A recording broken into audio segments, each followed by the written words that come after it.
Hola a todos los amigos de Filosofía Apuntes. Estamos con un apunte post, podríamos decir, Juan Calvino. ¿Ah? El lapsarianismo. ¿Qué significa esto del lapsarianismo?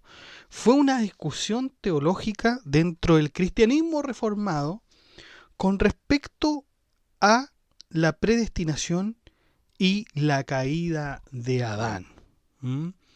Es una, es una cuestión teológica, pero que también involucra mucha lógica. De hecho, hay algunos que dicen, bueno, y esto en realidad es un estudio que vale la pena realizar. Y hay otros que señalan que sí, que realmente es relevante para la fe cristiana, porque el cristiano tiene que estar muy seguro de lo que está creyendo. La cristiandad o la creencia más bien, la creencia en cualquier religión, como dijo alguna vez Marsilio Ficino, no debe estar sobre la base de supuestos básicos, sino que debe haber una cuestión de lógica, una cuestión de razonabilidad. Entonces vamos a ver esto del lapsarianismo en Filosofía Apuntes. Sin más dilación, vamos allá.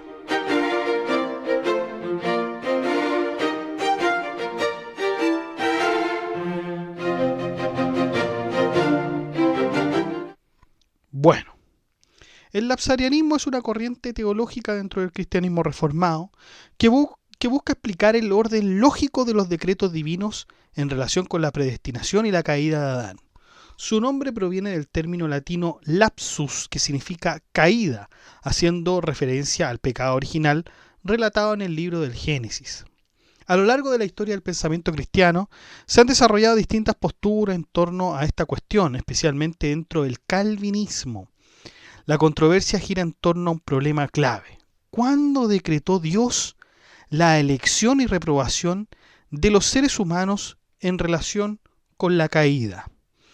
Entonces, esta pregunta es sumamente relevante porque nosotros ya sabemos que Calvino dice que aquellos que son salvos y que son condenados, Dios ya los eligió. Y los eligió, de acuerdo con Calvino, desde la eternidad. O sea, los que son salvos siempre han sido salvos, los que están condenados siempre han estado condenados, independiente de lo que hagan, porque aquí estamos hablando de una predestinación. No existe libre albedrío alguno, dice Calvino. Uh-huh. Entonces, dependiendo de la respuesta, porque hay algunos que dicen que esta elección ocurrió antes de la caída, desde la eternidad, como dice Calvino, pero hay otros que dicen que no, sucedió después. Y hay otros que tienen otras respuestas. Dependiendo de la respuesta, los teólogos han formulado diversas posiciones. Si el término general era lapsarianismo, que acuérdense que viene del término lapsus, que significa caída, están los supralapsarianos o los que sostienen la teoría del supralapsarianismo. Y ahí sostiene que Dios, antes de decretar la creación y la caída, ya había decidido quiénes serían salvos y quiénes serían condenados. Y en esta perspectiva la caída es parte del plan divino para manifestar su gloria en la salvación de algunos y la reprobación de otros. Si bien Calvino nunca sistematizó explícitamente el supralapsarianismo, en alguno de sus escritos sugiere una visión en la que Dios decreta la elección y la reprobación antes de la creación. Nosotros ya habíamos leído la institución de la religión cristiana, y si no lo ha hecho, usted no la ha leído o no la ha escuchado en el podcast, le recomiendo que la haga. Tenemos los 4 libros de la institución de la religión cristiana, donde destaca la absoluta soberanía de Dios y su propósito eterno, aunque sin entrar en el debate detallado del orden de los decretos. Pero uno por solo leerlo, uno ya dice ahí, bueno, parece ser que Calvino señala que desde la eternidad Dios ha elegido a los que son salvos y a los que son condenados. Y esto se ve, podríamos decir que se ve en los 5 puntos calvinistas, ¿ya? O 5 puntos del calvinismo, que no son cuestiones que hizo el mismo Calvino, sino que fueron sus discípulos los que lo diseñaron. Y uno de ellos es la depravación total. El ser humano está completamente corrompido por el pecado y es incapaz de elegir a Dios por sí mismo. Su naturaleza caída afecta todas sus facultades, mente, voluntad y emociones, por lo que no puede buscar a Dios ni puede responder al Evangelio sin la gracia divina, como dice Romanos 3:10 al 12 y Efesios 2, versículos del 1 al 3. Elección incondicional. Dios elige a quienes serán salvos sin basarse en ninguna condición previa, mérito o respuesta humana. La elección es un acto soberano de Dios realizado antes de la fundación del mundo. Efesios 1:4, Romanos 9:11. Expiación limitada. Cristo murió únicamente por los elegidos y no murió por toda la humanidad. Su sacrificio fue suficiente para todos, pero eficaz solo para los que Dios ha predestinado. Juan 10:14 y Mateo 1:21. Gracia irresistible. Aquellos que Dios ha elegido no pueden resistir eficazmente su gracia. Cuando Dios obra en el corazón de una persona para llevarla a la fe, su llamado es efectivo y produce conversión. Juan 6:37, Hechos 13:48. Y finalmente el quinto punto, la perseverancia de los santos. Aquellos que han sido verdaderamente salvados por Dios nunca perderán su salvación, ya que Dios los preserva hasta el fin. Aunque puedan caer en pecado, Dios los restaurará y los sostendrá en la fe. Filipenses 1:6, Juan 10:27 al 29. Discípulo de Calvino y su sucesor en Ginebra, Teodoro Beza fue uno de los primeros teólogos reformados en desarrollar un sistema claramente supralapsariano. Enseñó que Dios decretó la salvación y la condenación antes de la caída de Adán, argumentando que esto era necesario para afirmar la absoluta soberanía divina. Y otro exponente clave fue Francisco Gomaro, teólogo reformado holandés que defendió el supralapsarianismo también en el contexto del Sínodo de Dort, donde se enfrentó a los arminianos y sostuvo que Dios había determinado la salvación y la condenación sin considerar la caída de Adán como un factor determinante. También tenemos a William Perkins en Inglaterra, que promovió el supralapsarianismo dentro del puritanismo, influyendo en la tradición reformada en Europa. Entonces aquí tenemos los personajes que decían y que defendían y que desarrollaron los 5 puntos calvinistas tras la muerte de Calvino, ¿ya? Porque todo esto que estamos hablando pasa ya post filosofía de Juan Calvino. Y los pasajes que podríamos señalar que defienden la postura del supralapsarianismo son, por ejemplo, Efesios 1:4.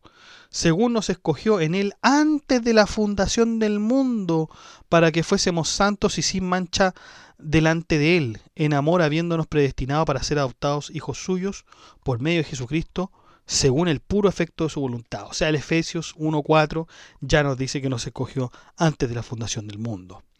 El segundo de Timoteos 1:9, quien nos salvó y llamó con llamamiento santo, no conforme a nuestras obras, sino según el propósito suyo, y la gracia que nos fue dada en Cristo Jesús antes de los tiempos de los siglos. Ahí también hay un argumento. El primero de Pedro 1:20, Cristo fue destinado desde antes de la fundación del mundo, pero manifestado en estos últimos tiempos por amor de vosotros.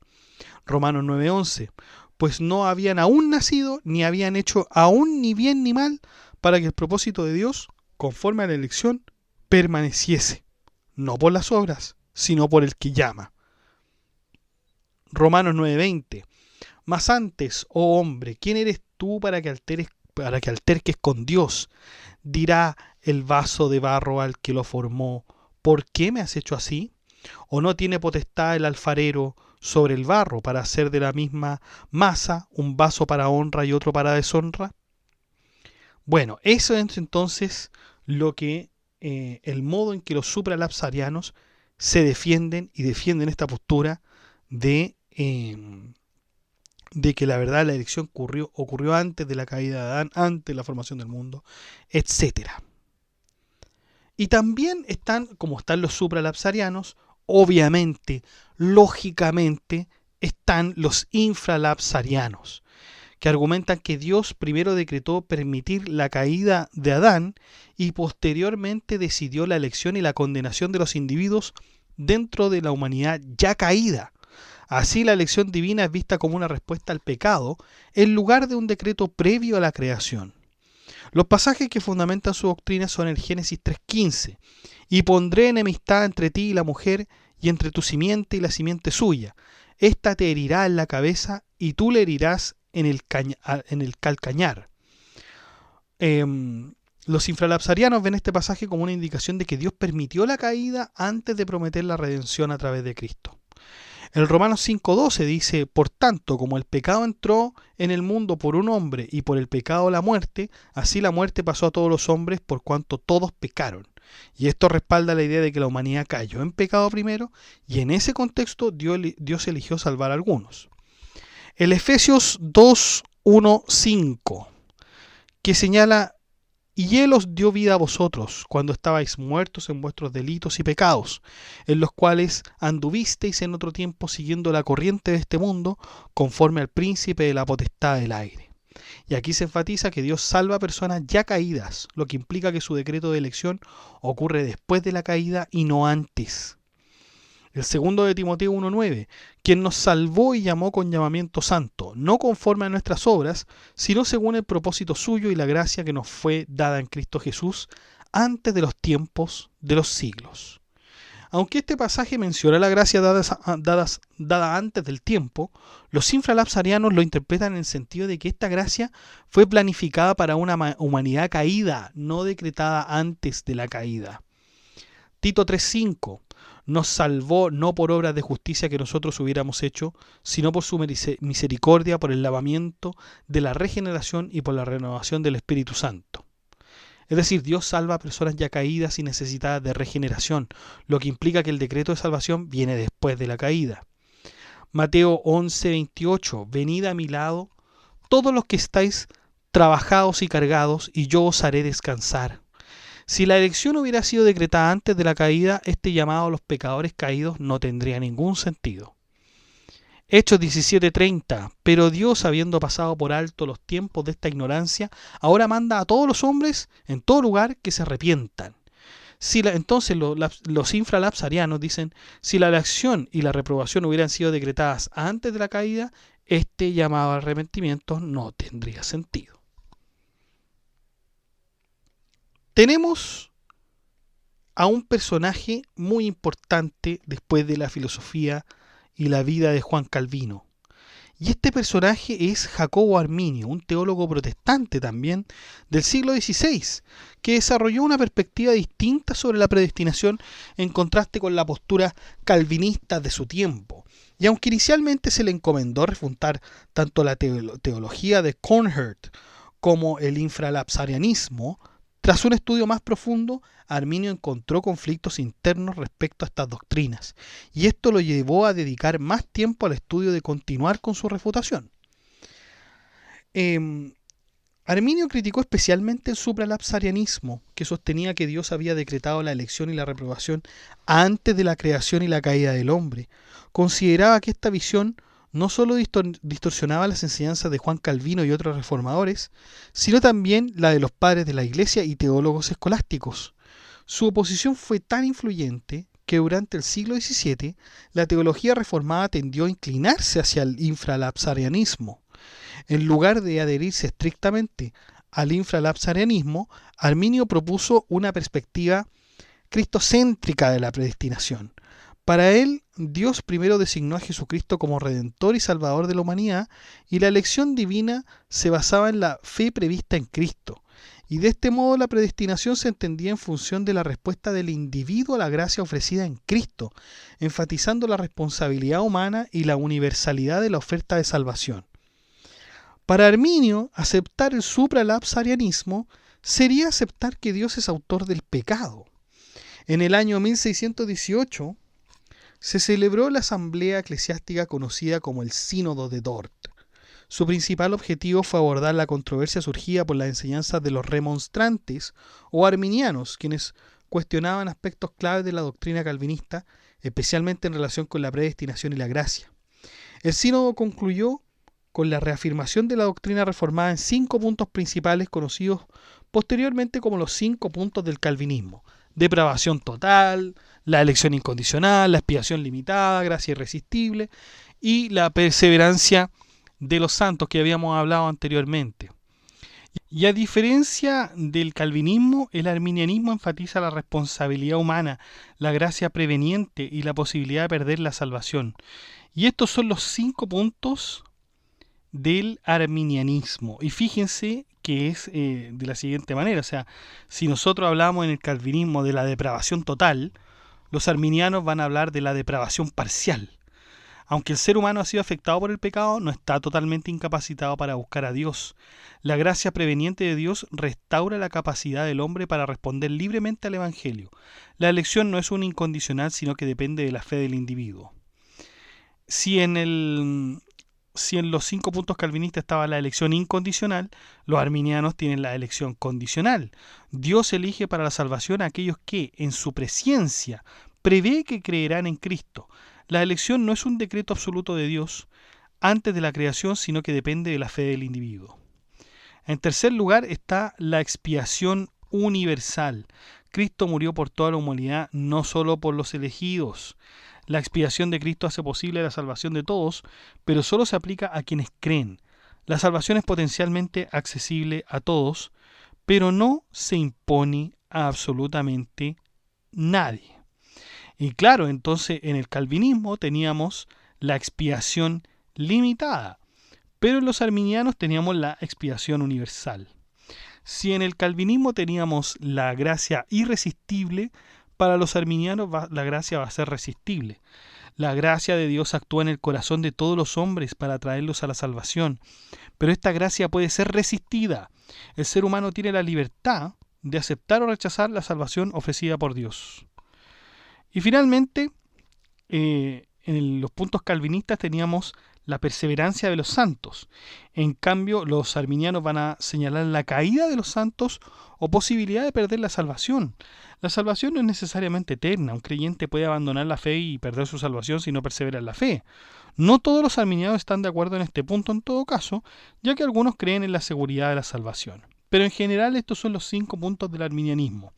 Si el calvinismo enfatiza la soberanía de Dios en la salvación con una elección incondicional y gracia irresistible, el arminianismo va a enfatizar la responsabilidad humana con una elección condicional y gracia resistible. Pero aún hay otra teoría, ya porque ya habíamos hablado del supralapsarianismo, el infralapsarianismo, y ahora hay otra teoría que es el amiraldismo, o también conocido como el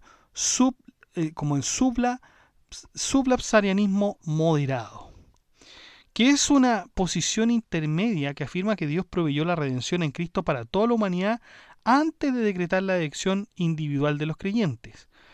Y a esta postura también se la llamó calvinismo de 4 puntos, denominación considerada errónea por los calvinistas. Y se le conoce como calvinismo de 4 puntos porque mantiene la depravación total, la elección incondicional, la gracia irresistible y la perseverancia de los santos. Sin embargo, en lugar de la expiación limitada, sostiene la idea de una expiación universal hipotética, como lo hacían los arminianistas, o los arminianos más bien. ¿Y cuáles son los versículos en que se apoyan?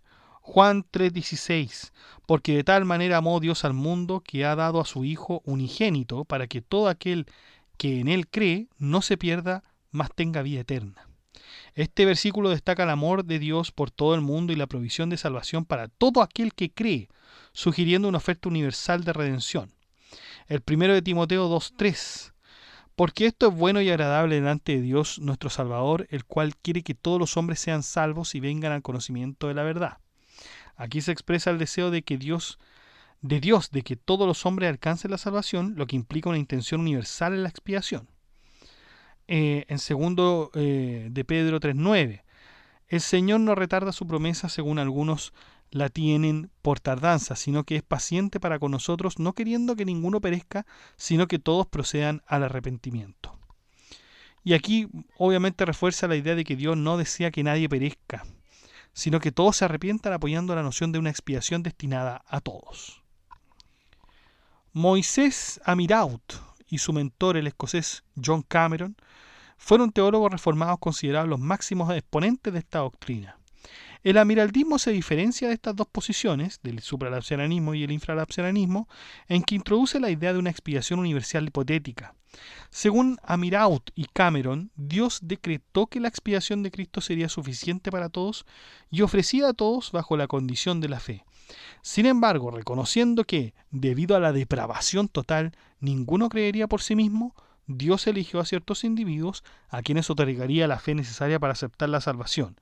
Así, el amiraldismo mantiene la doctrina de la elección incondicional, pero modifica la comprensión de la expiación, haciéndola universal en su oferta, pero particular en su aplicación. Eso es todo lo que teníamos que hablar entonces, muchachos, del lapsarianismo.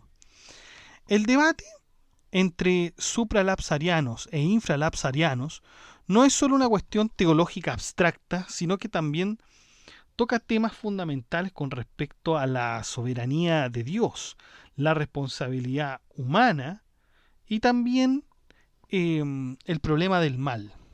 Aunque ambos puntos de vista coinciden en la doctrina de la predestinación, difieren en el modo en que Dios organizó sus decretos en la historia humana. Sin embargo, se señala que esto podría ser también una subsunción de la teología a la lógica. Pero esto es inevitable, muchachos, porque estos temas pueden ser mucho de fe. Es decir, yo por lo demás no tengo nada en contra de aquellos que son creyentes por medio de la fe. Me parece bien que existan personas de este tipo, personas que creen sin necesidad de tener razones o argumentos muy elaborados, etcétera. ¿Ya? Hay personas que sienten que existe un ser o que las cosas son de determinada manera sin hacer daño a nadie y bueno, creen en esas cosas y está bien que lo hagan.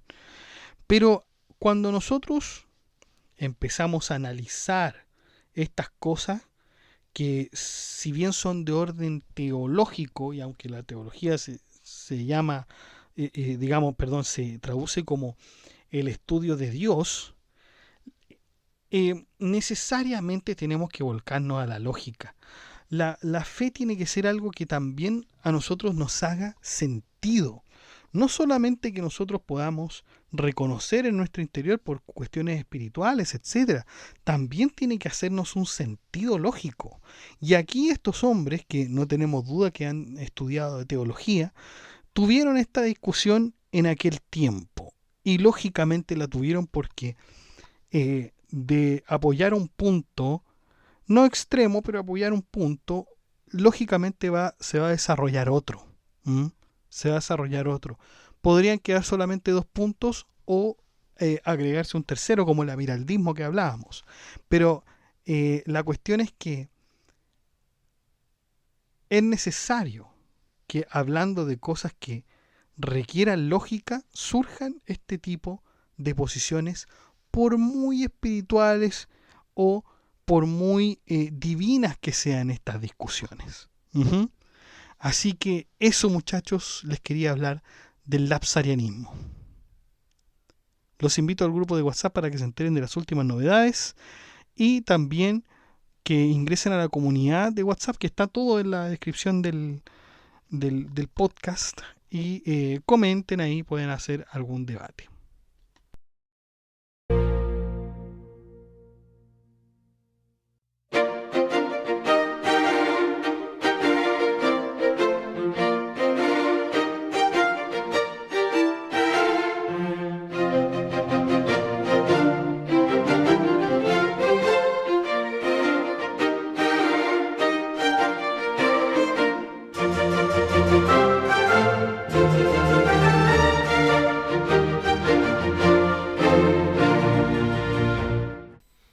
Bueno, chicos, eso ha sido todo. Muchas gracias por escuchar este podcast. Si le ha gustado, dé like, comente, comparta, suscríbase, acceda al blog que está en la descripción del video, haga su aporte en PayPal o en Patreon.